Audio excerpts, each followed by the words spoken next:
اعوذ باللہ من الشیطان الرجیم بسم اللہ الرحمن الرحیم یا ایھا الذین آمنوا اذکروا اللہ ذکرا کثیرا وسبحوہ بکرۃ واصیلا هو الذی یصلی علیکم وملائکتہ لیخرجکم من الظلمات الی النور وکان بالمؤمنین رحیما۔ صدق اللہ العظیم۔ اہل ایمان اللہ کا ذکر کیا کرو کثرت کے ساتھ۔ ذکر کثیر سے مراد کیا ہے؟ کہ انسان کسی بھی حال میں ہو اللہ کو یاد رکھے۔ پنجابی میں ایک کہاوت ہے، ہتھ کارول دل یارول۔ کام آپ کر رہے ہیں، کوئی بھی کر رہے ہیں، لیکن یہ کہ آپ کا دل اللہ کے ساتھ لگا ہونا چاہیے۔ اس کا جو بہترین طریقہ ہے وہ یہ ہے کہ تمام جو بھی معمولات زندگی کے ہیں ان کے ساتھ ہی حضور صلی اللہ علیہ وسلم سے مسنون دعائیں ہیں۔ گھر میں داخل ہو رہے ہیں تو دعا مانگیے، باہر نکل رہے ہیں تو دعا مانگیے، بازار میں داخل ہو رہے ہیں تو دعا مانگیے، بازار سے باہر آ رہے ہیں دعا مانگیے، بیت الخلاء میں داخل ہو رہے ہیں دعا ہے۔ لیکن آپ کام بھی کر رہے ہیں ساتھ کے ساتھ، کوئی اضافی وقت آپ کا نہیں لگ رہا ہے، لیکن اس میں یہ ہے کہ آپ کا اللہ کے ساتھ ایک رشتہ قائم رہے۔ باقی یہ کہ قرآن سب سے بڑا ذکر ہے، پھر نماز، یہ تو ہم پڑھ چکے ہیں 21ویں پارے کی پہلی آیت، وَاتْلُ مَا أُوحِيَ إِلَيْكَ مِنَ الْكِتَابِ وَأَقِمِ الصَّلَاةَ إِنَّ الصَّلَاةَ تَنْهَىٰ عَنِ الْفَحْشَاءِ وَالْمُنكَرِ وَلَذِكْرُ اللَّهِ أَكْبَرُ۔ تو اللہ کا ذکر کرو کثرت کے ساتھ، وَسَبِّحُوهُ بُكْرَةً وَأَصِيلًا، اور صبح و شام اس کی تسبیح کرتے رہو۔ هُوَ الَّذِي يُصَلِّي عَلَيْكُمْ وَمَلَائِكَتُهُ، وہ تم پر اپنی رحمتیں بھیجتا رہتا ہے، اپنی عنایتیں اور شفقتیں نازل فرماتا رہتا ہے، نہ صرف وہ خود بلکہ اس کے ملائکہ بھی۔ اب یہ دیکھیے وہی لفظ ہے کہ جو حضور کے بارے میں آیا ہے، ان اللہ وملائکتہ یصلون علی النبی، یقیناً اللہ اور اس کے فرشتے نبی پر رحمتیں بھیجتے ہیں۔ لیکن یہ فرمایا جا رہا کہ ایک عام اہل ایمان کو بھی حصہ ملتا ہے اس میں سے، اللہ کی عنایتیں ہیں، اللہ کی رحمتیں ہیں۔ وہی لفظ استعمال ہو رہا ہے اہل ایمان کے لیے۔ هو الذی یصلی علیکم وملائکتہ لیخرجکم من الظلمات الی النور، وہ اپنی رحمتیں اور عنایتیں نازل فرماتا رہتا ہے، وہ بھی اور اس کے فرشتے بھی، تاکہ نکالے تمہیں اندھیروں سے روشنی کی طرف۔ وَكَانَ بِالْمُؤْمِنِينَ رَحِيمًا، اور یقیناً اللہ تعالیٰ کے اہل ایمان کے حق میں وہ بہت رحیم ہے۔ تحیتہم یوم یلقونہ سلام، ان کی دعا جو ہے جس روز کہ وہ اللہ سے ملیں گے ہوگا سلام۔ وَأَعَدَّ لَهُمْ أَجْرًا كَرِيمًا، اور اللہ تعالیٰ نے ان کے لیے بہت باعزت اجر فراہم کیا ہوا ہے۔ یا ایھا النبی انا ارسلناک شاہدا ومبشرا ونذیرا وداعیا الی اللہ باذنہ وسراجا منیرا۔ اے نبی، اب یہاں نوٹ کیجئے، اے نبی، ہم نے بھیجا ہے آپ کو۔ یہ نبوت اور رسالت کا کے درمیان جو ربط و تعلق ہے وہ بھی یہاں پر واضح ہو جائے گا۔ جیسے جس کسی شخص نے CSP کا امتحان پاس کر لیا، اب اس کی اپوائنٹمنٹ ہوتی ہے کسی جگہ پر، جاؤ وہاں پر DC لگو، یا وہاں کوئی اور عہدہ جو ہے، ایک ہے اپوائنٹمنٹ، ایک ہے کاڈر۔ نبوت کاڈر ہے، اس کاڈر میں جو آ گئے ہیں، اب ان کو جن کو اللہ ان میں سے چاہتا ہے اپوائنٹ کرتا ہے کسی خاص قوم کی طرف، کسی خاص علاقے کی طرف، تو اس اپوائنٹمنٹ کے بعد وہ اب رسول ہے۔ یا ایھا النبی، اے نبی، اسی لیے کہا جاتا ہے کہ حضور کی نبوت کا ظہور جو ہوا ہے وہ پہلی وحی سے۔ وہ سورہ علق کی 5 آیتیں، اقرأ بسم ربک الذی خلق، خلق الانسان من علق، اقرأ وربک الاکرم الذی علم بالقلم، علم الانسان ما لم یعلم۔ اب ان 5 آیتوں میں کہیں تبلیغ کا حکم نہیں ہے، یہاں سے نبوت کا تو آغاز ہو گیا، لیکن یہ کہ رسالت کا آغاز ہوا ہے جب آپ کو تبلیغ کا حکم آیا، یا ایھا المدثر قم فانذر وربک فکبر۔ اب یہاں سے رسالت کا آغاز ہوا، تو نبوت اور رسالت کے اس فرق کو ذہن میں رکھیں۔ یا ایھا النبی، اے نبی، ہم نے بھیجا ہے آپ کو شاہداً گواہ بنا کر۔ اب اس پر ہم گفتگو کر چکے ہیں، لتکونوا شہداء علی الناس ویکون الرسول علیکم شہیدا، اور لیکون الرسول شہیدا علیکم وتکونوا شہداء علی الناس، سورہ بقرہ میں آیت آئی اور سورہ حج میں آ چکی ہے۔ اور مبشر اور نذیر، بشارت دینے والے، خبردار کرنے والے، یہ تو بہت مرتبہ آ چکا ہے، جمع کے صیغے میں، واحد کے صیغے میں۔ وداعیا الی اللہ باذنہ، اللہ کی طرف بلانے والے اس کے حکم سے۔ یعنی ایک داعی اور بھی ہوتا ہے جو اللہ کا کوئی بندہ ہے، کوئی صوفیاء میں سے ہے، کوئی اللہ کا نیک آدمی، وہ بھی لوگوں کو بلا رہا ہے اللہ کے راستے کی طرف، لیکن نبی رسول کا کام یہ ہو جاتا ہے کہ وہ اس پر مامور ہے کہ وہ بلائے۔ اس میں زمین و آسمان کا فرق ہے، کہ ایک ہے کہ حفظان صحت کے اصولوں پر تمام شہریوں کو جو ہے اس پہ خیال رکھنا چاہیے، عمل کرنا چاہیے، گلیوں میں گندگی نہ ہو، یہ نہ ہو وہ نہ ہو، یہ تو گویا کہ اصول شہریت میں سے ہے۔ ایک محکمہ ہے جو قائم کیا گیا اسی کام کے لیے، وہ تو مامور ہیں، وہ تو تنخواہ اسی کی لیتے ہیں، لہذا وہ ہم وقت اسی کام کے اوپر لگے ہوئے ہیں۔ تو اسی طریقے سے دفاع وطن ہے، ویسے تو ہر شہری کا فرض ہے کہ اس کے لیے اپنے آپ کو ہر وقت تیار رکھے، لیکن ایک فوج آپ نے تیار کی ہوئی ہے جو اسی کام کے لیے۔ تو رسول تو گویا کہ وہ پھر داعی اللہ باذن ہی، اللہ کے حکم سے معمور من اللہ ہو کر پھر وہ جو ہے دعوت دیتا ہے۔ وسراجا منیرا، اور آپ کو ایک بہت روشن چراغ بنا دیا، چراغ ہدایت۔ وبشر المؤمنین بان لهم من اللہ فضل کبیرا، اور اہل ایمان کو آپ بشارت دے دیجئے کہ ان کے لیے اللہ کی طرف سے بہت بڑا فضل ہے۔ ولا تطع الکافرین والمنافقین ودع اذاہم،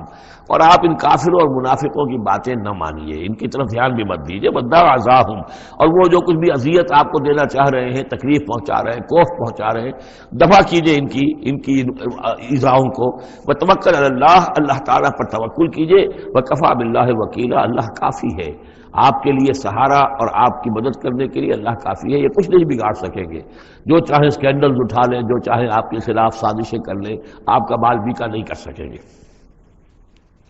یا ایھا الذین آمنوا اذا نکحتم المؤمنات ثم طلقتموہن من قبل ان تمسوہن، اب ایک حکم یہاں پر طلاق کے ضمن میں بھی آ رہا ہے۔ پہلے آ چکا ہے کہ اگر نکاح ہو چکا ہے کسی سے اور کوئی مہر مقرر نہیں ہوا تھا، لیکن پھر بھی طلاق اگر دے دی ہے تو بہرحال اسے کچھ نہ کچھ مہر جو ہے وہ اس کو کچھ نہ کچھ دے دلا کے رخصت کرنا چاہیے۔ اور اگر ملاقات سے قبل نکاح دی ہے، مہر طلاق دے دی ہے، مہر مقرر ہو چکا تھا، تو آدھا مہر دینا ہوگا۔ اب یہاں مسئلہ آ رہا ہے عدت کا۔ یا ایھا الذین آمنوا، اہل ایمان، اذا نکحتم المؤمنات، جب تم مومن خواتین سے نکاح کرو، ثم طلقتموہن من قبل ان تمسوہن، پھر کوئی سبب ایسا ہو جائے کہ اس سے پہلے کہ تمہاری ان سے ملاقات ہو، تم انہیں چھو، انہیں تم طلاق دے دو، فما لکم علیہن من عدۃ تعتدونھا، تو پھر تمہارا کوئی حق نہیں ہے کہ وہ عورت جو ہے عدت کرے اور اس کو تم عدت پوری کرواؤ اس لیے کہ تمہاری ملاقات ہی نہیں ہوئی، کوئی سوال ہی پیدا نہیں ہوتا کہ اس کے رحم میں کوئی بچہ جو ہے اللہ تعالیٰ نے اس کو تخلیق فرما دیا ہو۔ لہذا عدت تو اس لیے ہوتی ہے کہ یہ بات پوری طریقے سے واضح ہو جائے کہ اس معاملے میں سابق شوہر سے کسی کے اس کے وطن میں کوئی کسی کا حمل نہیں ہے۔ وَمَتِّعُوهُنَّ، تو انہیں کچھ دے دلا کر رخصت کرو، وَسَرِّحُوهُنَّ سَرَاحًا جَمِيلًا، اور اپنے ہاں سے رخصت کرنا ہو تو بڑی خوبصورتی کے ساتھ رخصت کرو۔ یا ایھا النبی انا احللنا لک ازواجک اللاتی آتیت اجورہن، اے نبی ہم نے آپ کے لیے حلال ٹھہرایا ہے آپ کی ان تمام ازواج مطہرات کو جنہیں آپ نے باقاعدہ مہر دیا ہے۔ وما ملکت یمینک، اسی طرح جو آپ کی ملک یمین ہے، بانیاں ہیں، لونڈیاں ہیں، مما افاء اللہ علیک، جو اللہ تعالیٰ نے آپ کو فے کے طور پر دے دی ہوں۔ جیسے آپ کو معلوم ہے کہ یہ ماریہ قبطیہ جو آئی تھی رضی اللہ تعالیٰ عنہ، یہ بھی جو مقوقس تھا مصر کا اس وقت کا حکمران، اس نے ہدیے کے طور پر بھیجی تھی۔ وہ بنات امنے کا، وہ بنات اماتے کا، اسی طرح آپ کے لیے نکاح کرنا جائز ہے اپنی چچا کی بیٹیوں سے اور اپنی پھپھیوں کی بیٹیوں سے، وہ بنات خالے کا، اور اپنے ماموں کی بیٹیوں سے، وہ بنات خالات کا، اپنی خالاؤں کی بیٹیوں سے، اللاتی ہاجرن معک، جنہوں نے آپ کے ساتھ ہجرت کی ہے۔ وامرأۃ مومنۃ، اسی طرح ایک مومن عورت وہ بھی آپ کے لیے حلال ہے کہ آپ اس سے نکاح کریں، ان وہبت نفسہا للنبی، اگر وہ ہبہ کر دیتی ہے اپنا نفس نبی کو، یعنی وہ مہر بھی نہیں مانگتی، وہ کہتی ہے کہ میں اپنے آپ کو ہبہ کر رہی ہوں۔ ان اراد النبی ان یستنکحھا، اگر نبی کا ارادہ ہو کہ وہ ان سے نکاح کرے، خالصۃ لک من دون المؤمنین، یہ جو ہے رعایت آپ کو دی گئی ہے تمام اہل ایمان سے علیحدہ رکھ کر، یعنی تمام اہل ایمان کے لیے زیادہ 4 کی قید ہے، لیکن آپ کے لیے یہ سب جو آپ کے گھروں میں آباد ہیں یہ سب جائز ہے، ان میں سے کسی کو بھی آپ طلاق نہیں دیں گے، اور 4 کی جو قید ہے وہ آپ پر نہیں ہے۔ قد علمنا ما فرضنا علیہم من ازواجہم، ہمیں خوب معلوم ہے کہ ہم نے عام مسلمانوں پر کیا کیا چیزیں ان کی بیویوں کے ضمن میں فرض کی ہیں، لازم کی ہیں، کہ ایک وقت میں 4 سے زیادہ کا نکاح نہیں ہو سکتا۔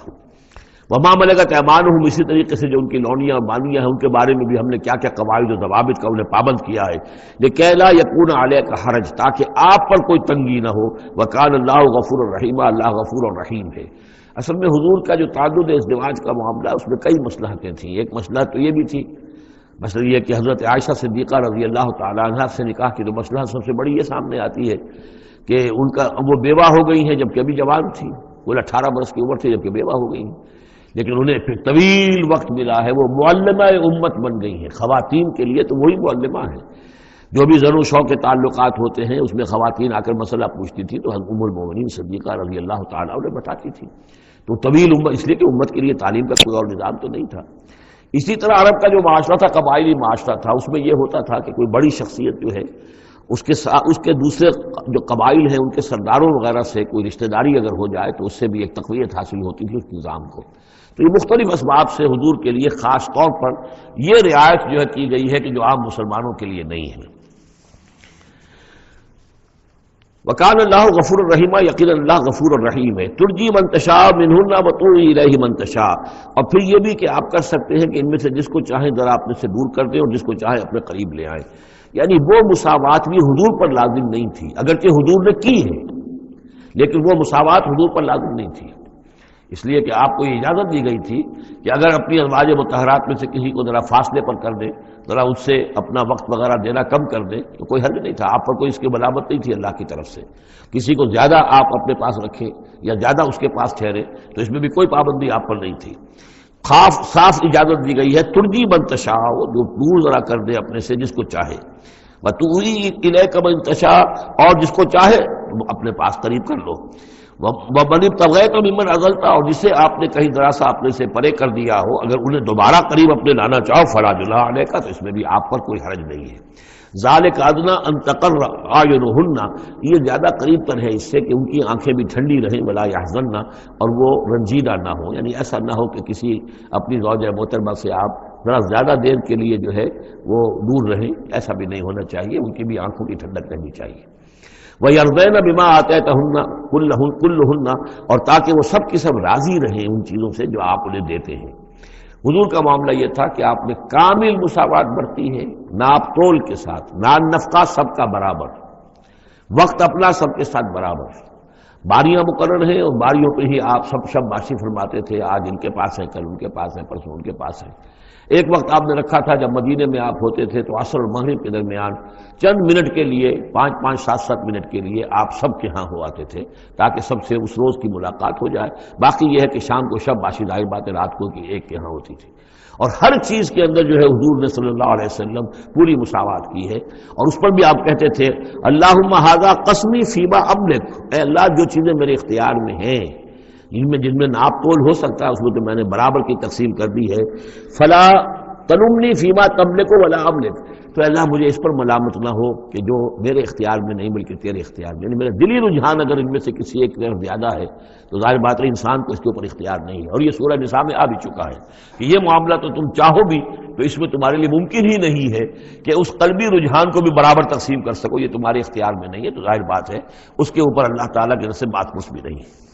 واللہ یعلم ما فی قلوبکم، اللہ جانتا ہے جو کچھ کے تمہارے دلوں میں ہے، وقال اللہ علیما حکیما، اللہ علیم اور حکیم ہے۔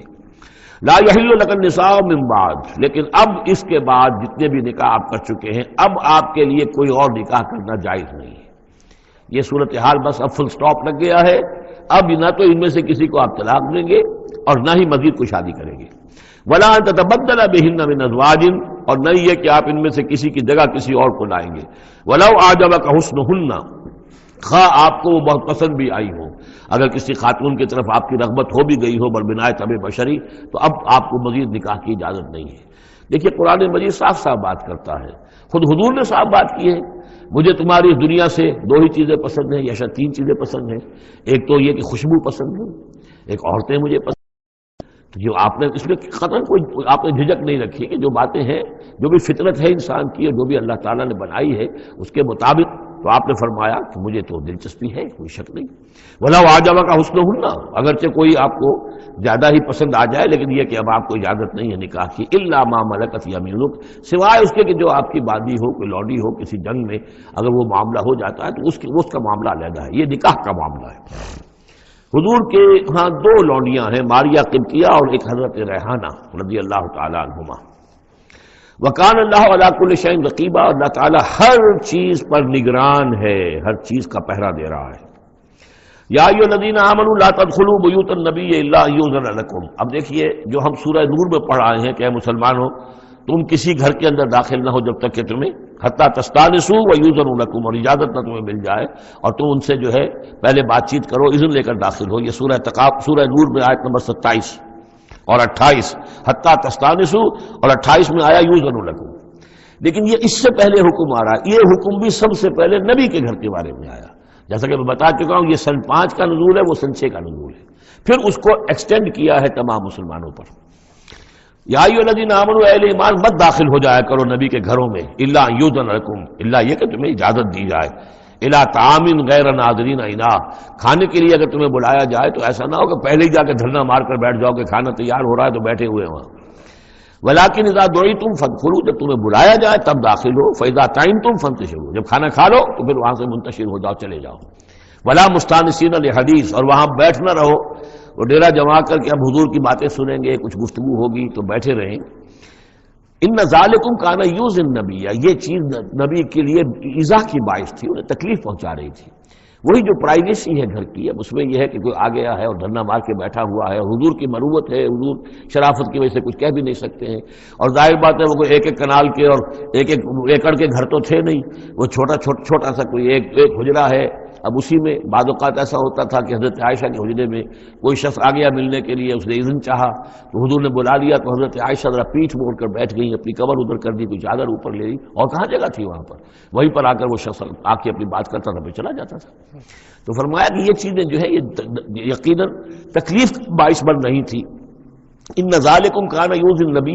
فیستحیی منکم، تو وہ تو تم سے حیا کرتے ہیں، کہہ نہیں سکتے کچھ۔ واللہ لا یستحیی من الحق، اللہ کو حق کے بیان کرنے میں کوئی جھجک نہیں ہے۔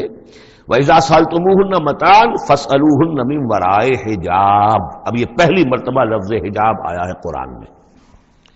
جب تمہیں نبی کی بیویوں سے کوئی چیز مانگنی ہو تو پردے کی اوٹ سے مانگو۔ یہ گویا کہ اس پردے اور حجاب کے لیے پہلا حکم آیا ہے کہ دروازوں کے اوپر پردے ڈال دیے جائیں، اور یہ کہ پردے کے پیچھے سے رو در رو ہو کر نہیں، ایک دوسرے کے آمنے سامنے ہو کر نہیں، پردے کے پیچھے سے مانگو۔ یہاں سے حجاب کا سلسلہ اب شروع ہوا۔ ذالک اطہر لقلوبکم وقلوبہن، یہی زیادہ پاکیزہ طرز عمل ہے تمہارے دلوں کے لیے بھی، ان کے دلوں کے لیے بھی۔ ظاہر بات ہے کہ مرد اور عورت کے درمیان جو بھی اللہ تعالیٰ نے رکھی ہے، کشش رکھی ہے، اب ان چیزوں میں بہتر یہی ہے کہ نگاہ ایک دوسرے پر نہ پڑے۔ وما کان لکم ان تؤذوا رسول اللہ، اور تمہارے لیے یہ بالکل جائز نہیں ہے کہ تم اللہ کے رسول کو ایذا پہنچاؤ۔ اصل میں اس مسئلے میں ایک بات اور بھی سمجھ لیجئے، حضور کے ساتھ معاملہ خاص بھی تھا۔ ایک تو یہ کہ یہ تمام اصلاحات ہیں جو تمام مسلمان معاشرے کے لیے ہیں، لیکن یہ کہ اس کے لیے چیریٹی بگنز ایٹ ہوم، پہلا کام جو شروع کیا گیا ہے وہ محمد رسول اللہ کے گھر سے۔ لیکن ایک دوسرا مسئلہ بھی ہے کہ جو منافق تھے اور ان میں سے جو شریر تھے، وہ طاق میں رہتے تھے کہ کوئی سکینڈل اٹھائیں حضور صلی اللہ علیہ وسلم کے گھر کے بارے میں۔ اب ظاہر بات ہے کہ حضور کے یہاں اتنی ازواج مطہرات تھیں کہ بعض میں آپ سوچئے کہ کسی کے دل میں یہ بھی آ سکتا ہے، جیسے فرض کیجئے کرنے کہہ رہا ہوں، حضرت عائشہ جوانی تھی جب کہ حضور کا انتقال ہوا، تو کسی طرف سے ایسی بات بھی آ سکتی تھی کہ ٹھیک ہے آپ اب تو اس وقت تو حضور کے گھر میں آپ آباد ہیں، لیکن یہ ہے کہ بہرحال اب حضور کو کا انتقال ہونا ہے، پھر میں آپ سے شادی کر لوں گا، کوئی ایسا پیغام دے کر، تاکہ یہ کہ نقب لگانے کا ایک موقع مل جائے، گھر کے اندر محمد کے گھر میں نقب لگائے۔ اس اعتبار سے خاص طور پر ضرورت تھی کہ اس معاملے میں حضور کے گھر والوں کا معاملہ جو ہے اس کے اندر وہ احتیاطی اقدامات کیے جائیں۔ ما کان لکم ان تؤذوا رسول اللہ، تمہیں یہ تمہاری روا نہیں ہے کہ اللہ کے رسول کو تم ایذا پہنچاؤ۔ ولا ان تنکحوا ازواجہ من بعدہ ابدا، یہاں وہ روک لگا دی، اور نہ یہ جائز ہے تمہارے لیے کہ تم اس کی بیویوں سے ان کے بعد نکاح کرو کبھی بھی، یہ بین، کیونکہ ویسے بھی وہ ازواجہ امہاتہم، اس کی جو بیویاں ہیں حضور کی، وہ تو تمہاری اہل ایمان کی مائیں ہیں، وہ ایک درجہ وہ بھی آ گیا۔ اب خاص صراحت کے ساتھ بھی کہہ دیا ولا ان تنکحوا ازواجہ من بعدہ ابدا، حضور کی ازواج کے لیے چونکہ اس کا کوئی امکان نہیں تھا، اسی لیے حضور کسی کو طلاق نہیں دے سکتے تھے۔ طلاق دیں تو ظاہر بات ہے وہ کسی اور سے تو نکاح کر نہیں سکتی، یہی وجہ ہے کہ تعدد ازدواج کا معاملہ حضور کے لیے زیادہ ایکسٹینڈ کر دیا گیا۔ ان ذالکم کان عند اللہ عظیما، اور یہ چیز اللہ کے نزدیک بہت بڑی ہے۔ تو اس سے یہ کہ اگر کسی کے لیے کسی کے دل میں، کسی خبیث کے دل میں کوئی خیال ایسا آ بھی رہا ہو تو اب یہاں یہ کہ اس کی روک لگ گئی کہ یہ بات جو ہے، یہ دروازہ یہ ہمیشہ کے لیے بند ہے۔ ان تبدوا شیئا اور تخفوہ فإن اللہ کان بکل شیء علیما، خواہ تم کسی چیز کو ظاہر کرو اور خواہ تم چھپاؤ، اللہ تعالیٰ تو ہر چیز کا علم رکھتا ہے۔ لا جناح علیکم علیہن فی آبائہن، اب یہ وہ حکم آ رہا ہے جو تفصیل سے آیا ہے بڑی، وہ تو اب ہم پڑھ چکے سورہ نساء میں، وہ بعد میں آیا ہے، یہ ذرا مختصر آ رہا ہے کہ گھر میں داخلے سے جن کو روک دیا گیا ہے کہ وہ گھر سے باہر کھڑے ہو کر مانگنے جو کچھ مانگنا ہے، گھر میں داخل نہیں ہو سکتے، اب اس میں استثناء کون کون ہے، کون گھر میں جا سکتا ہے، اندر جا سکتا ہے، زنانے میں کون جا سکتا ہے؟ لا جناح علیہن، کوئی حرج نہیں ہے نبی کی بیویوں پر، فی آبائہن، ان کے باپوں کے بارے میں، حضرت عمر آئے حضرت حفصہ کے گھر میں کوئی رکاوٹ نہیں، حضرت ابو بکر آئے حضرت عائشہ کے گھر میں کوئی رکاوٹ نہیں، ولا ابنائہن، نہ ان کے بیٹوں کے بارے میں، ولا اخوانہن، نہ ان کے بھائیوں کے بارے میں، ولا ابناء اخوانہن، نہ ان کے بھائیوں کے بیٹے یعنی بھتیجوں کا، ولا ابناء اخواتہن، اور نہ ان کی بہنوں کے بیٹے یعنی بھانجوں کا، ولا نسائہن، اور نہ ہی ان کی اپنی جان پہچان والی عورتوں کا، ولا ما ملکت ایمانکم، اور جو غلام یا جو لونیاں ہیں، اور اکثر و بیشتر اہل سنت کے نزدیک یہاں سے لونیاں مراد ہیں، ان کے بارے میں ٹھیک ہے وہ گھر میں داخل ہوں۔ گویا کہ یہ جو تفصیلی آیت آئی ہے سورہ نساء میں، اس کا یہ نیوکلیس جو ہے جو شروع میں، وہ یہ ہے جو سورہ احزاب کے اندر، یہ مختصر ہے، مزید اس میں پوری فہرست کر کے اس کو مکمل کر دیا ہے کہ یہ ہے محرم، اور جو محرم ہے وہ محرمات ابدیہ ہیں، ان سے کبھی بھی کسی بھی حالت میں نکاح ہو ہی نہیں سکتا اس عورت کا۔ باقی یہ ہے جتنے بھی مرد ہیں وہ نامحرم ہیں، وہ باہر رہیں گے، کچھ چیز مانگنی ہے پردے کے اوٹ سے مانگیں گے، یہ ان کا معاملہ رہے گا، اور گھر میں داخل ہوں گے اگر تو عورت پردہ کرے گی، جیسے کہ حضرت عائشہ کا میں نے آپ کو طریقہ بتایا، یا اگر کہیں دو کمرے ہیں تو عورت کسی اور کمرے میں جائے گی، اور وہ جو ہے وہ کسی اور کمرے میں آئیں گے۔ یہ طریقہ ہے اسلامی معاشرت کا، مسلمانوں کی طرز رہائش کا۔ واتقین اللہ، اور اے نبی کی بیویوں ڈرتی رہو اللہ سے، ان اللہ کان علی کل شیء شہیدا، یقیناً اللہ تعالیٰ ہر چیز پر گواہ ہے۔ ان اللہ وملائکتہ یصلون علی النبی، اب یہ خاص طور پر لفظ وہی ہے، یصلی علیکم وملائکتہ، یہاں سے ترتیب بدل گئی ہے۔ یقیناً اللہ اور اس کے فرشتے رحمت اور شفقت اور عنایت نازل کرتے رہتے ہیں نبی پر صلی اللہ علیہ وسلم۔ یا ایھا الذین آمنوا صلوا علیہ وسلموا تسلیما، اے ایمان کے دعوے دارو، اے ایمان لانے والو، تم بھی ان پر رحمت بھیجتے رہا کرو، اور تم بھی اللہ تعالیٰ سے دعا کرتے رہا کرو کہ اللہ ان کے اوپر اور درود بھیجے اور رحمت بھیجے۔ وسلموا تسلیما، ان کو سلام کیا کرو، ان کو سلام بھیجا کرو۔ ان الذین یؤذون اللہ ورسولہ، یقیناً وہ لوگ کہ جو ایذا پہنچاتے ہیں اللہ کو اور اس کے رسول کو، لعنہم اللہ فی الدنیا، اب یہ منافقین کا تذکرہ ہو رہا ہے اس سورہ مبارکہ میں، جیسا کہ مدنی صورتوں میں اکثر و بیشتر ہے۔ ان الذین یؤذون اللہ ورسولہ، بے شک وہ لوگ کہ جو ایذا پہنچاتے ہیں اللہ اور اس کے رسول کو، لعنہم اللہ فی الدنیا والآخرہ، تو لعنت اللہ نے ان پر لعنت کر دی ہے دنیا اور آخرت دونوں میں، وعد لہم عذابا مہینا، اور ان کے لیے ایک بڑا اہانت آمیز عذاب تیار کر رکھا ہے۔ والذین یؤذون المؤمنین والمؤمنات بغیر ما اکتسبوا، اور وہ لوگ کہ جو ایذا پہنچاتے ہیں مسلمان مردوں کو اور مسلمان عورتوں کو بغیر اس کے کہ انہوں نے کوئی گناہ کا ارتکاب کیا ہو، یعنی الزام لگاتے ہیں، سکینڈلز ہیں، خام خواہ کی تہمتیں ہیں اور قذف ہو رہا ہے، فقد احتملوا بہتانا و اسما مبینا، تو انہوں نے تو اپنے اوپر جھوٹ کا اور بہت بڑے گناہ کا بوجھ لے لیا ہے۔ ابھی یہاں پر قذف کی سزا نہیں آئی، قذف کا حکم جو ہے اس کی حد وہ پھر سورہ نور میں آ چکی ہے، وہ ہم پڑھ چکے ہیں۔ 80 درے لگائے جائیں، 80 کوڑے، اگر کوئی شخص کسی مسلمان خاتون کے اوپر زنا کا الزام لگائے اور پھر 4 گواہ پیش نہ کر سکے، 80 کوڑے لگیں گے۔ یا ایھا النبی قل لازواجک وبناتک ونساء، اب یہ پردے کا اگلا حکم آ رہا ہے۔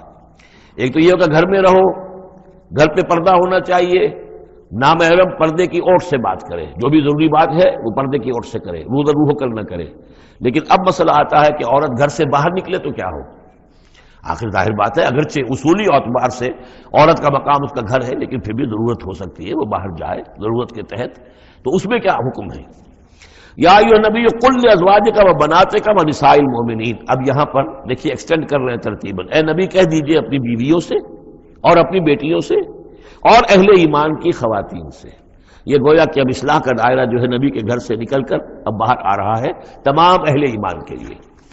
کیا کہہ دیجئے؟ یدنین علیہن من جلابیبہن، وہ اپنے اوپر لٹکا لیا کرے اپنی بڑی چادروں کا ایک حصہ۔ دیکھیے جیسا کہ میں نے اس وقت بھی عرض کیا تھا سورہ جب ہم نور پڑھ رہے تھے کہ عرب میں لباس کا یہ اور خواتین کی لباس کا یہ 2 جز تھے، ایک اوڑھنی ہوتی تھی جو گھر میں اوڑھتی تھی، جیسے اب بھی ہمارے اوڑھنے کا تصور ہے، اس کو کہتے ہیں خمار، اور خمرہن لفظ آیا ان کی جمع جو ہے خمرہن، ولیضربن بخمرہن علی جیوبہن، وہ اپنی ان اوڑھنیوں کا بکل مار لیا کریں اپنے سینوں پر. یہ گھر کے اندر ہوگا.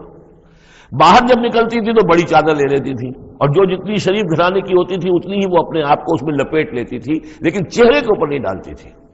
یہاں اس میں صرف یہ اضافہ کیا گیا ہے کہ اس کا ایک حصہ اپنے چہروں پر لٹکا لیا کریں. یہاں سے نقاب کا تصور پیدا ہوا ہے،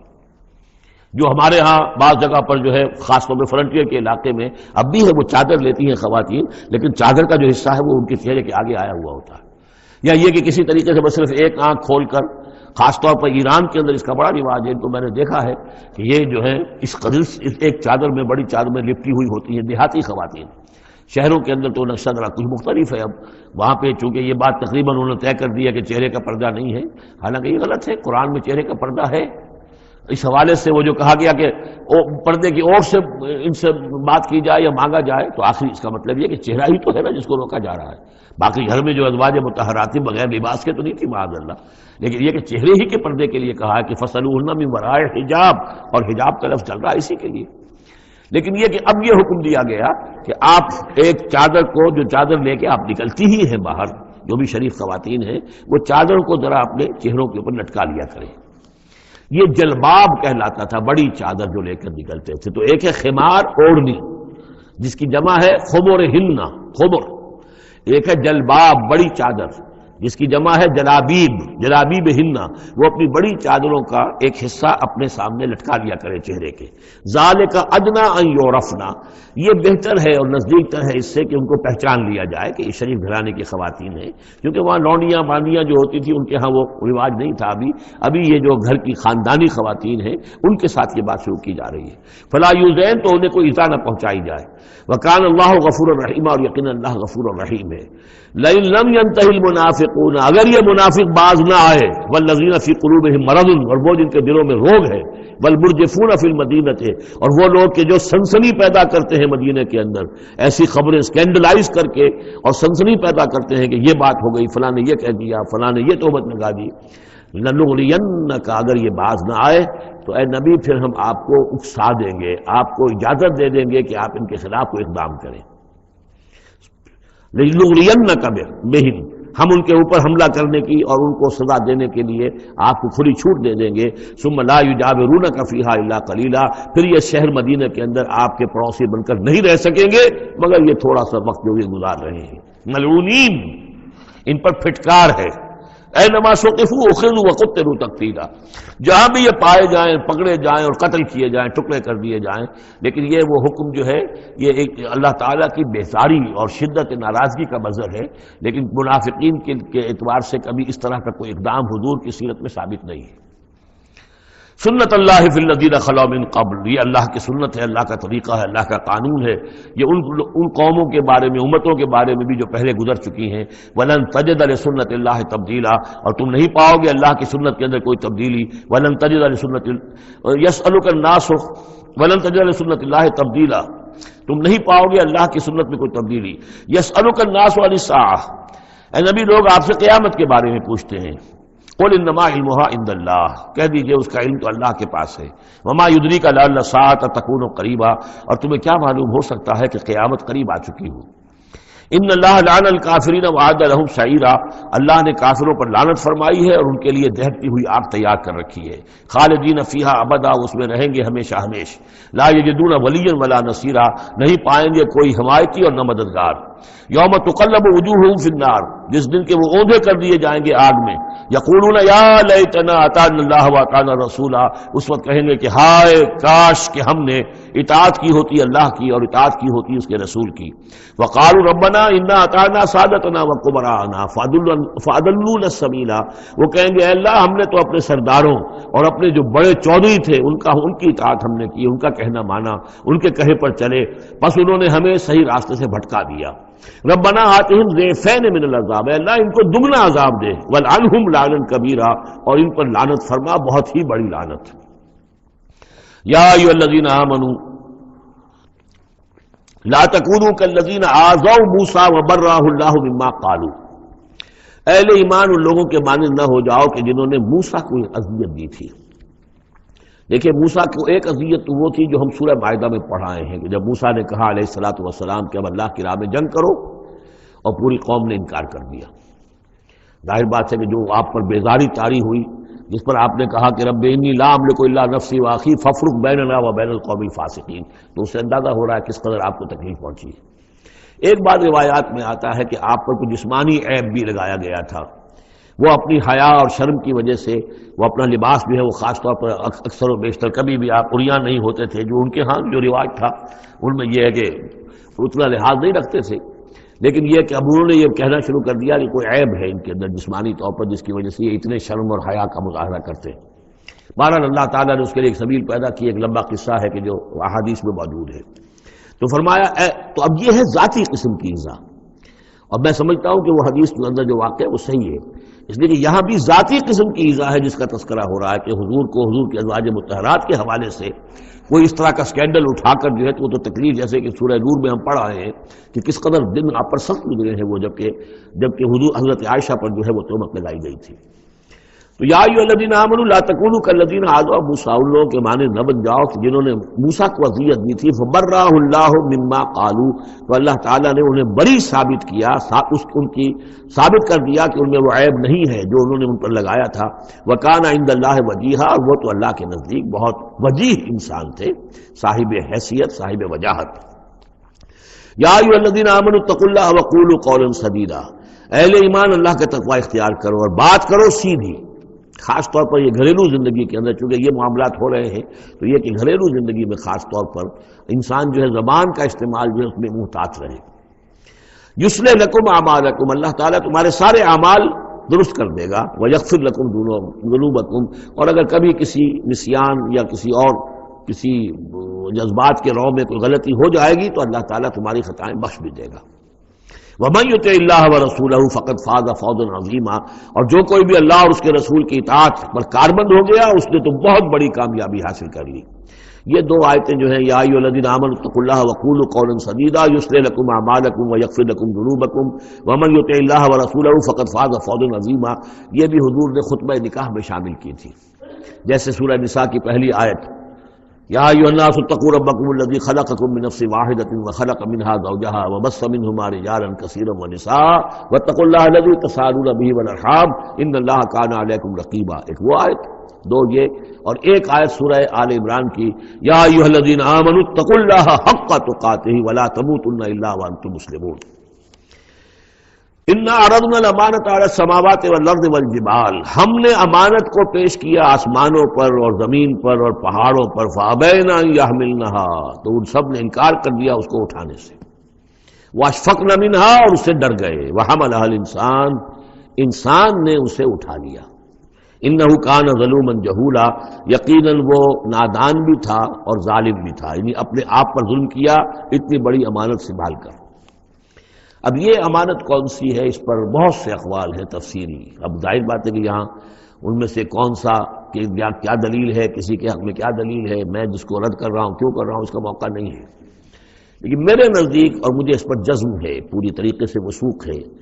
اس امانت سے مراد ہے روح، یہ عالم امر کی شے ہے، اور لا کر عالم خلق، یہ ہمارا وجود حیوانی جو ہے یہ عالم خلق کی شے ہے، عالم امر کی شے کو بطور امانت عالم خلق کے اس وجود کے اندر امانت کے طور پر رکھا گیا ہے، یہ اللہ کی امانت ہے، وَنَفَخْتُ فِيهِ مِن رُوحِي، اپنی روح میں سے پھونک دو تمہارے اندر، تو یہ ہے امانت، بہت عظیم امانت ہے۔ عالم امر میں آپ کو بتا چکا ہوں صرف فرشتے اور ارواح انسانیہ، یہ عالم امر کی چیز ہے، انہی کی جو کمیونیکیشن ہے وہی اس کو بھی امر کہا گیا ہے، عالم امر کی شے ہے۔ باقی جتنے بھی ہے یہ جنات ہوں یا جو بھی حیوانات ہیں، ہمارا بھی جو جسد حیوانی ہے وہ جو ہے عالم خلق کی شے ہے، اور یہی شے ہے اصل میں وہی جس کی بنا پر کہ انسان مسجود ملائک بنا ہے، یہ جو روح ہے اسی کی بنا پر مسجود ملائک ہے، اسی کے بنا پر خلافت ملی ہے، اسی کے بنا پر وحی کا یہ محبت بنا ہے کہ وحی اس کو آ سکتی ہے، جنات کے ہاں وحی نہیں ہے، ان میں روح نہیں ہے، وہی نہیں ہے، کوئی نبی جنات میں نہیں بھیجا گیا، بلکہ انسانوں ہی میں جو نبی آئے انہی کی پیروی جو ہے وہ جنات بھی کرتے رہے، اور یہ جو روح کے بھوکے جانے سے پہلے یہ کیفیت تھی وہ تھا ظلوم اور جہول، یہ میں سمجھتا ہوں کہ انسان کا جو حیوانی وجود ہے، جو میں نے کئی مرتبہ اس سے پہلے بیان کیا، اس میں تو کمزوری ہے۔ خلق الانسان من عجل، خلق الانسان ضعیفا، انسان جو ہے وہ تو اس کی فطرت، اس کی خلقت کے اندر جلدی عجلت پسندی بھی ہے، انسان کمزور پیدا کیا گیا ہے، یہاں ظلوم اور جہول کہا جا رہا ہے۔ اگر تو صرف حیوان انسان ہوتا اور اس میں روح خدا بندی نہ پھونکی گئی ہوتی تو ظلوم اور جہول تھا، لیکن روح خدا بندی پھونکے جانے کے بعد اب صورت وہ نہیں ہے، اسی لیے فرمایا گیا والتین والزیتون وطور سینین وہذا البلد الامین لقد خلقنا الانسان فی احسن تقویم ثم رددناہ اسفل سافلین۔ ہم نے پیدا کیا انسان کو تو سب سے پہلے پیدا کیا تھا ارواح کی شکل میں، وہ احسن تقویم، بلند ترین رتبے کی شے، لیکن پھر اسے لوٹا دیا ہے نچلوں میں سب سے نیچے، یعنی جنات سے بھی نیچے چلا گیا انسان۔ کیوں چلا گیا؟ کہ اس کا یہ جسد حیوانی جو ہے ان سے کمتر ہے، اس میں یہ ڈال دی گئی روح۔ تو یہ ہے وہ امانت میرے نزدیک، واللہ عالم۔ لیعذب اللہ المنافقین والمنافقات، اس امانت ہی کا اب یہ ظہور ہوگا۔ اس کا نتیجہ کیا نکلے گا؟ جو اس امانت کا حق ادا کرے گا اس کے لیے اللہ تعالیٰ کے لیے روح و ریحان و جنت نعیم۔ جو اس امانت میں خیانت کرے گا، اس کا حق ادا نہیں کرے گا،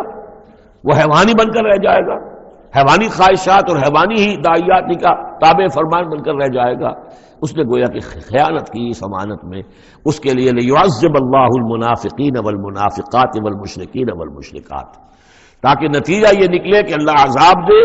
منافق مردوں کو، منافق عورتوں کو، اور مشرک مردوں کو اور مشرک عورتوں کو۔ وَيَتُوبَ اللَّهُ عَلَى الْمُؤْمِنِينَ وَالْمُؤْمِنَاتِ، اور اللہ تعالیٰ عنایت فرمائے اور معاف کرے اور توبہ قبول کرے اور توبہ کی توفیق دے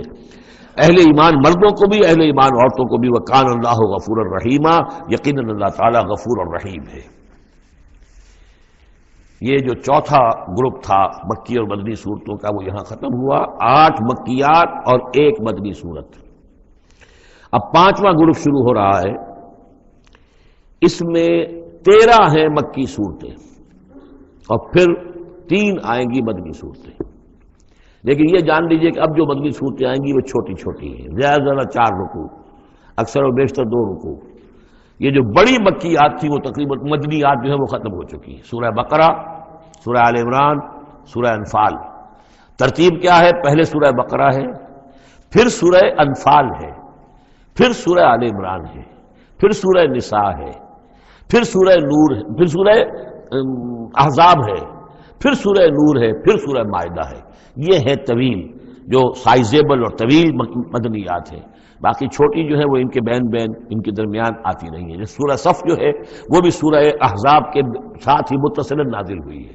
سورہ محمد ہے وہ بھی سورہ بقرہ کے ساتھ متصلاً نازل ہوئی ہے، وہ بھی غزوہ بدر سے پہلے نازل ہوئی ہے۔ تو چھوٹی صورتوں کا معاملہ جو ہے وہ علیحدہ ہو جائے گا، لیکن یہ کہ عام بڑی صورتوں کی ترتیب یہ ہے البقرہ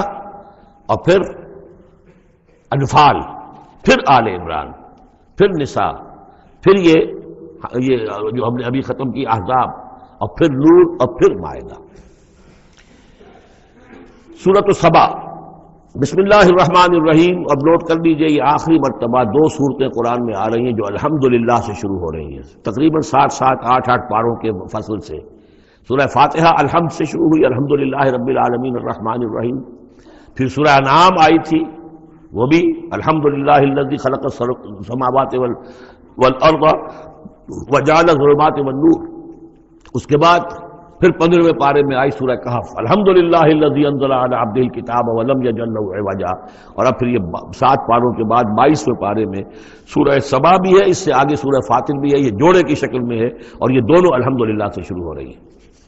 الحمدللہ الذی لہ ما فی السماوات و ما فی الارض، کل تعریف، کل حمد، کل شکر اللہ کے لیے ہے جس کی ملکیت ہے ہر وہ شے، وہ سب کچھ جو آسمانوں میں ہے اور وہ سب کچھ جو زمین میں ہے۔ وَلَهُ الْحَمْدُ فِي الْآخِرَةِ، اور آخرت میں بھی اسی کے لیے حمد ہوگی۔ وَهُوَ الْحَكِيمُ الْخَبِيرُ، اور یقیناً وہ سب کچھ جاننے والا ہے، باخبر ہے اور کمال حکمت والا۔ اور آخرت میں جو میدان حشر میں حضور نے فرمایا لِوَاءُ الْحَمْدِ بِيَدِي، میرے ہاتھ میں حمد کا جھنڈا ہوگا۔ حضور کھڑے ہوں گے میدان حشر میں لِوَاءُ الْحَمْدِ، اب حمد کا جھنڈا لے کر۔ اور اس حمد کا خاص تعلق ہے اس آخری امت کے ساتھ۔ حضور کا نام بھی اسی سے ہے، محمد، احمد، حامد، یہ نام ہے حضور کے صلی اللہ علیہ وسلم۔ اور حمد جو ہے حمادون، یہ امت جو ہے حمادون ہے، یہ بہت حمد کرنے والے ہیں، اور قیامت کے دن میدان حشر کے اندر حمد کا جھنڈا حضور کے ہاتھ میں ہوگا دست مبارک میں، اور حضور فرماتے ہیں اس روز جو میں اللہ کی حمد کروں گا وہ آج نہیں کر سکتا۔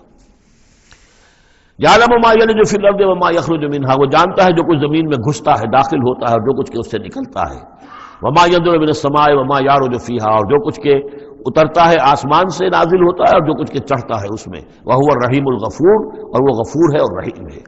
وقال الذين كفروا لا تأتينا الساعة، اور یہ کہتے ہیں کافر کہ کبھی یہ قیامت نہیں آئے گی، یا ساعہ جو ہے کبھی نہیں آئے گی۔ ساعہ اور قیامت کا فرق میں بیان کر چکا ہوں، اور اس میں گویا کہ ابھی تک جو قریب ماضی قریب تک جو خیال رہا ہے سائنسدانوں کا کہ کائنات ابدی ہے، ہمیشہ رہے گی، اس کے ختم ہونے کا سوال ہی نہیں۔ اب یہ ہے کہ سائنس جو ہے فزکس کے میدان میں یہ بات مسلم ہو چکی ہے کہ یہ ابدی نہیں ہے، بلکہ اس سے ختم ہونا، کتنا عرصہ میں ختم ہونا یہ ہم نہیں کہہ سکتے، لیکن یہ کہ مختلف اعتبارات سے یہ طے اب ہو چکا ہے کہ یہ ہمیشہ رہنے والی نہیں ہے، اس کو ایک دن ختم ہونا ہے۔ اور جس طرح کی یہ پھیلی ہے، جس طریقے سے پھل جھڑی ہوتی ہے ایک، اسی طریقے سے یہ پھیلی ہے، اور اسی طریقے سے یہ واپس لوٹ جائے گی۔ بقل بلا وربی، کہہ دیجئے کیوں نہیں، یقیناً مجھے میرے رب کی قسم ہے، لتاتینکم، وہ تم پر آ کر رہے گی، دھمک کر رہے گی، دھمکے گی تم پر۔ عالم الغیب، مجھے اپنے اس رب کی قسم ہے کہ جو تمام چھپی ہوئی چیزوں کا جاننے والا ہے۔ لا یعزب عنہ مثقال ذرۃ فی السماوات ولا فی الارض، اس سے غائب نہیں ہو سکتا کوئی ذرہ بھی، نہ آسمانوں میں اور نہ زمین میں۔ ولا اصغر من ذلک ولا اکبر، اور نہ کوئی شے جو اس سے چھوٹی ہو اور نہ وہ کہ اس سے بڑی ہو، الا فی کتاب مبین، مگر یہ کہ وہ کتاب مبین میں، روشن کتاب میں موجود ہے۔ لیجزی الذین آمنوا، یہ قیامت جو آئے گی کیوں آئے گی؟ لیجزی الذین آمنوا وعملوا الصالحات، تاکہ بدلہ دے، جزا دے اللہ تعالیٰ اپنے اہل ایمان بندوں کو جنہوں نے کام کیے۔ اگر نہیں آتی قیامت تو یہ تو بڑی ناانصافی ہو جائے گی۔ جنہوں نے اللہ کے لیے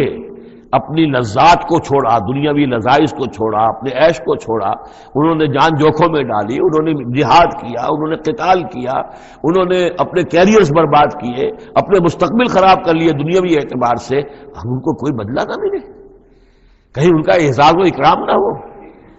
کہیں ان کو جو ہے خلعتیں نہ ملے، تو یہ تو بڑا ظلم ہو جائے گا۔ لیجزی الذین آمنوا وعملوا الصالحات اولئک لهم مغفرۃ ورزق کریم، یقیناً ان کے لیے مغفرت بھی ہے اور بہت ہی باعزت روزی بھی ہے۔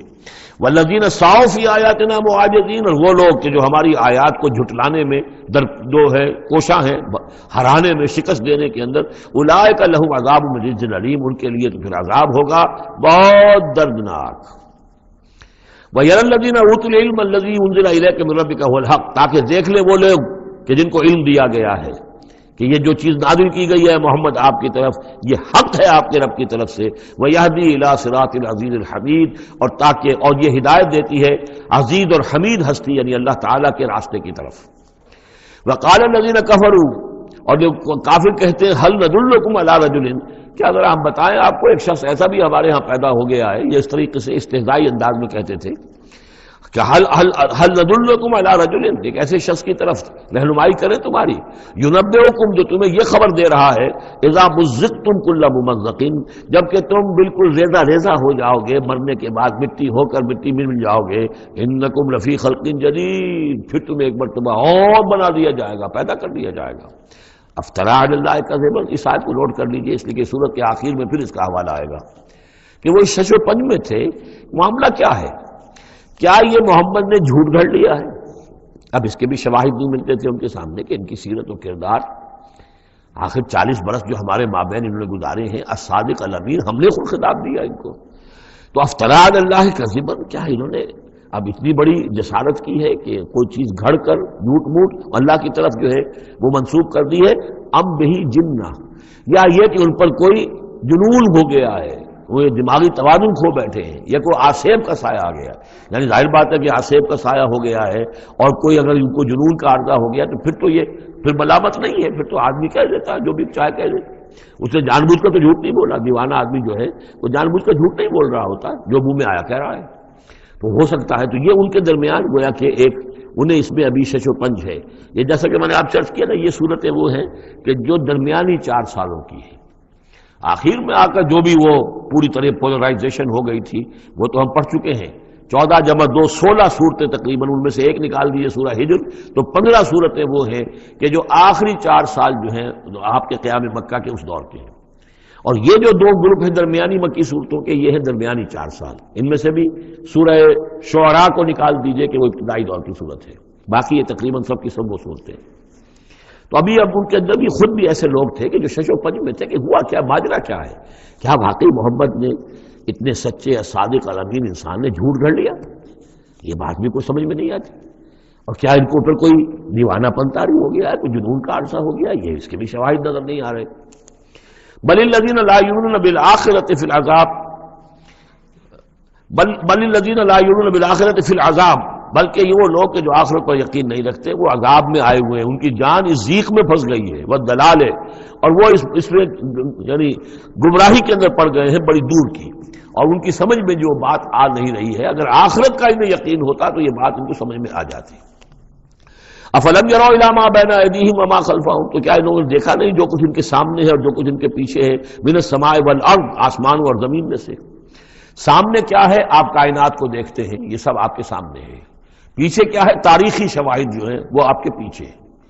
تو یہ جو ایام اللہ کے ذریعے سے تذکیر ہوتی ہے یہ ہے پیچھے، اور جو آلاء اللہ سے جو تذکیر ہوتی ہے یہ ہے سامنے کی شے۔ تو انہوں نے کیا دیکھا نہیں؟ ان نشاء نخسف بہم الارض، اگر ہم چاہیں تو ان کو زمین میں دھسا دیں، اور نسقط علیہم کسفا من السماء، اور اگر ہم چاہیں تو ان پر آسمان کا کوئی ٹکڑا گرا دیں۔ ان فی ذلک لآیۃ لکل عبد منیب، یقیناً اس میں نشانی ہے ہر اس شخص کے لیے، ہر اس بندے کے لیے جو اللہ کی طرف رجوع کرے۔ وَلَقَدْ آتَيْنَا داؤد مِنَّا فَضْلًا، اور ہم نے داؤد کو، حضرت داؤد حضرت سلیمان دونوں کا ذکر آیا تھا اس سے پہلے سورہ نمل میں، لیکن وہاں حضرت داؤد کا ذکر بہت ہی مختصر پہلی آیت میں تھا، باقی سارا معاملہ پھر حضرت سلیمان کا تھا۔ لیکن یہاں اب حضرت داؤد علیہ السلام کی شخصیت کو زیادہ اور ان کا ایک واقعہ بیان کیا جا رہا ہے۔ وَلَقَدْ آتَيْنَا داؤد مِنَّا فَضْلًا، اور ہم نے داؤد کو اپنی طرف سے اپنے خاص خزانہ فضل سے بڑا فضل عطا کیا تھا۔ یا جبال اوبی معہ والطیر، اور ہم نے حکم دے دیا تھا پہاڑوں کو بھی اور پرندوں کو بھی کہ ان کے ساتھ آواز میں آواز ملا کر حمد کے ترانوں میں ان کے ساتھ شامل ہو جائیں۔ یہ تعویب کہتے ہیں ترجیح، لوٹانا۔ جیسے کہ کسی وقت کوئی گانا ہو رہا ہے تو گانے میں کوئی ایک بول ہوتا ہے جو بار بار آتا ہے، اور یہ کہ اس کو پھر بہت سے لوگ مل کر گاتے ہیں، کوئی ایک گانے والا ہے یا گانے والی ہے، عام گانا مین تو اس کا ہے، لیکن کوئی درمیان میں ایسی چیز آتی ہے کہ جس کو وہ سب کے سب مل کر آواز میں پھر اس کو دہراتے ہیں، یہ ہے تعویب۔ تو اللہ تعالیٰ نے حکم دے دیا تھا یا جبال ہو، اے پہاڑ، اور اوبی معہ، اس کے ساتھ تم اپنی آواز ملاؤ اور اس کے ساتھ اس ترانہ حمد میں شریک ہو جاؤ، والطیر، اور اے پرندو تم بھی، وَعَلَنَّا لَهُ الْحَدِيدَ، اور ہم نے اس کے لیے نرم کر دیا لوہے کو، ان اعمل سابغات، کہ اے داؤد ہم نے تمہیں یہ کام سکھا دیا ہے، لوہا اب تمہارے لیے آسان کر دیا ہے، نرم کر دیا ہے، اب اس سے بناؤ زرہیں کشادہ، وقدر فی السرد، اور جو زرہ بنانے میں اب جوڑ بنانے پڑتے ہیں تو اس کے لیے یہ ہے کہ اس میں جوڑ کڑیاں ملاؤ بڑی حساب کے ساتھ، وقدر فی السرد وَعَمَلُوا صَالِحًا، اور نیک عمل کیا کرو، انی بما تعملون بصیر، یقیناً ہم جو کچھ تم کر رہے ہو اسے دیکھ رہے ہیں۔ وَلِسُلَيْمَانَ الرِّيحُ غُدُوُّهَا شَهْرٌ وَرَوَاحُهَا شَهْرٌ، اور ہم نے ریحا، وَلِسُلَيْمَانَ الرِّيحَ، اور ہم نے حکم دے دیا تھا ہوا کو اور مسخر کر دیا تھا سلیمان کے لیے کہ صبح کو وہ چلتی تھی تو 1 مہینے کی مسافت تک حضرت سلیمان کو لے جاتی تھی، یعنی عام حالات میں جو ان کا اس زمانے کے جو بھی ٹرانسپورٹ کے اور جو بھی مینز آف کمیونیکیشن تھے تو 1 مہینے میں جو مسافت طے ہو سکتی تھی وہ تیز ہوا جو حضرت سلیمان کے حکم سے چلتی تھی تو صبح کے وقت وہ صرف ایک صبح میں وہ اتنی دور تک سفر کرا دیتی تھی، وہ رواحُہا شہر، اور اسی طریقے سے شام کی منزل بھی 1 مہینے کی مسافت۔ وَأَصَلْنَا لَهُ عَيْنَ الْقِطْرِ، اور ہم نے اس کے لیے جاری کر دیا تھا ایک چشمہ پگھلے ہوئے تانبے کا، وَمِنَ الْجِنِّ، اور جنات میں سے ہم نے ان کے تابع کر دیے تھے، مسخر کر دیے تھے، مَن يَعْمَلُ بَيْنَ يَدَيْهِ، جو ان کے سامنے مشقت کرتے تھے، مزدوری کرتے تھے، ان سے کام لیتے تھے حضرت سلیمان بِإِذْنِ رَبِّهِ، اپنے رب کے اذن سے،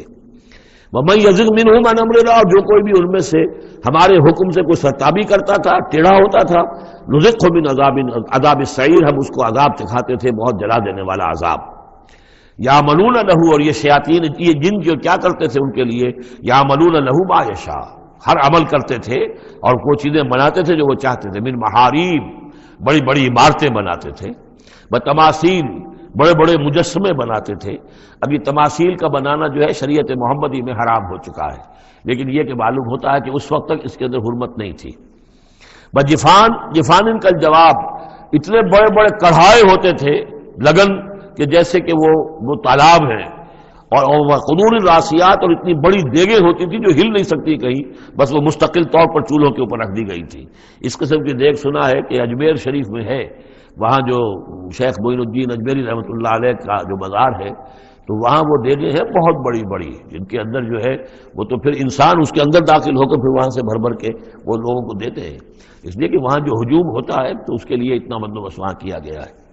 تو ایک نشانی اگر کسی کو دیکھنی ہو تو وہاں جا کر دیکھ لے. لیکن حضرت سلیمان کے لیے یہ جنات کے ذریعے سے اللہ تعالیٰ نے یہ سارا کام فراہم کر دیا تھا. اعملوا آل داؤد شکرا، اے داؤد کے گھر والوں، کیونکہ حضرت داؤد کے بیٹے حضرت سلیمان، تو ان سے کہا جا رہا ہے عمل کرو اور احسان مان کر ہماری نعمتوں کا حق ادا کرتے ہوئے. وقلیل من عبادی شکور، اور واقعہ یہ ہے کہ ہمارے بندوں میں سے، میرے بندوں میں سے شکر کرنے والے کم ہی ہیں. فلما قضینا علیہ الموت، جب ہم نے ان پر موت طاری کر دی، ما دلہم علی موتہ، تو ان جنات کو اس کی موت کی خبر نہ ہو سکی، نہیں مطلع کیا اس کی موت پر جنات کو، الا دابۃ الارض، مگر یہ جو گھن ہے دیمک، اس نے، زمین کا کیڑا، تاکل من ساعتہ، کہ وہ کھا گیا اس کو، اس کی وہ جو عصا تھا جس کو لے کر کے ٹیک لگا کر حضرت داؤد کھڑے تھے، وہ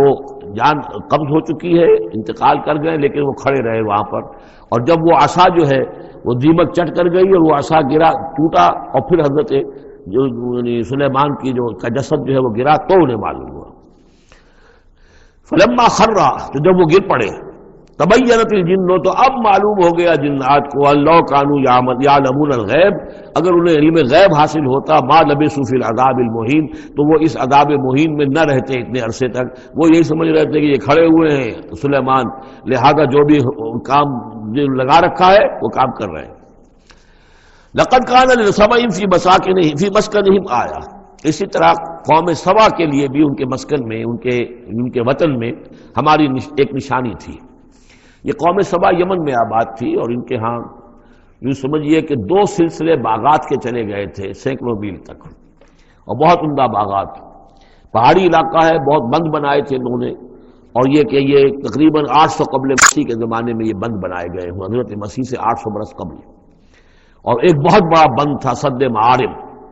لیکن یہ کہ پھر اس قوم کے اندر ناشکری پیدا ہوئی، پھر جو بھی ہوتا ہے زوال اخلاقی اور دینی مذہبی جو آیا، اس کے نتیجے میں اللہ تعالیٰ نے اسی بند کا جو ہے ان کے اوپر سیلاب، جیسے خدا نہ خواستہ آج بھی کوئی بڑا ڈیم جو ہے اگر ٹوٹ جائے تو کیا ہوگا، کیا قیامت آئے گی، کس تیزی کے ساتھ پانی آئے گا، اور کتنی اونچی پانی کی دیوار جو ہے وہ آئے گی. اس طرح کا عذاب آیا اور بہت ہلاک کر دیے گئے. اور یہ کہ پھر اس کے بعد جو ہے وہ باغات نہ رہے، بلکہ وہاں پر مثلا جیسے جنگلوں میں ہوتا ہے کچھ یہ پیلو اور وغیرہ چیزیں جو ہوتی ہیں، ڈیلے، یہ جھاڑیوں میں لگ جاتی ہیں کچھ چیزیں، اور میکسیمم یہ کہ کچھ بیر باقی رہ گئے، باقی ساری نعمتیں اللہ نے ان سے سلب کر لی، کیونکہ انہوں نے شکر نہیں کیا، انہوں نے ناشکری کی. حال ہی میں میرا ذہن اس آیہ مبارکہ کی طرف منتقل ہوا ہے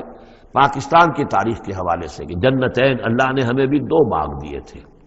ایک مشرقی پاکستان، ایک مغربی پاکستان. لیکن جو صورتحال ہوئی ہے، اور کتنی خوشحالی تھی ابتدا میں دونوں جگہ، اور اب کیا حال ہے دونوں جگہ، تو اس کے اندازہ کر لیجئے ایک ہلکے درجے میں. وہی ہے کہ فیہ ذکرکم، ہمارا ذکر جو ہے وہ کہیں نہ کہیں موجود ہے، بشرطے کہ ہم قرآن کو پڑھتے ہوئے اس کے بین السطور بھی پڑھنے کی کوشش کریں. لقد کان لسبع فی مسکنہم آیہ، قوم سبا کے لیے ان کے مسکن میں، ان کے ملک میں ایک آیت، ایک نشانی تھی ہماری. جنتان عن یمین و شمال، 2 باغات کے سلسلے تھے داہنے اور بائیں طرف. کلوا من رزق ربکم، کھاؤ اپنے رب کے رزق میں سے. واشکروا لہ، اور اس کا شکر ادا کرو. بلدۃ طیبۃ، تمہاری یہ بستیاں بہت پاکیزہ ہیں. ورب غفور، اور تمہارا رب جو ہے بہت ہی بخشنے والا ہے. فاعرضوا، انہوں نے اعراض کیا. فارسلنا علیہم سیل العرم، پھر ہم نے ان کے اوپر بہت زور کا سیلاب چھوڑ دیا. وبدلناہم، اور ہم نے پھر بدل دیے بجنتیہم، ان کے ان 2 باغات جن میں ہر طرح کے انواع و اقسام کے پھل تھے، ان کی جگہ پر جنتین دو ایسے باغ ذوات اوکل خمتن کہ کچھ کسیلے قسم کے اس میں کچھ پھل ڈیلے وغیرہ جو ہو جاتے ہیں جھاڑیوں کے اندر، وہ اصل اور جھاؤ، وہ شیء من سدر قلیل، تھوڑا سا بس اگر کچھ رہ گیا تھا وہاں پر تو وہ تھی اگر کوئی اچھی چیز تو وہ کچھ بیر تھوڑے سے۔ ذالک جزیناہم، یہ ہم نے ان کو بدلہ دیا بما کفروا، ان کے کفران نعمت کی وجہ سے۔ وہل نجازی الا الکفور، اور ایسا برا بدلہ ہم دیتے ہیں صرف انہی کو کہ جو ناشکرے ہوں۔ وجعلنا بینہم وبین القری التی بارکنا فیہا، اصل میں یہ ایسٹ ویسٹ ٹریڈ کا جو میں نے آپ کو بتایا معاملہ کہ یہ قریش کی ایک رہی ہے، ان کی اجارہ داری رہی ہے اس کے اوپر، اس سے پہلے اس قوم سبا کے پاس تھا یہی معاملہ۔ قوم سبا جو یمن میں یہ آباد تھے اور ان کا یہ سرسب شاداب علاقہ بھی تھا، اور بہت خوشبویات یہاں پیدا ہوتی تھیں اور ہر طرح کی بڑی آسودگی تھی۔ بہت پرانے زمانے کے جو کچھ سیاح ہیں انہوں نے حالات بھی لکھے ہیں تو اس حوالے سے، لیکن یہ جو مشرق و مغرب کی ٹریڈ پوری ان کے پاس تھی، یعنی ہند چینی، ہندوستان چین، یہ سارا مشرق سے سارا سامان جو آتا تھا تجارتی وہ یمن کے ساحل پر آ گیا۔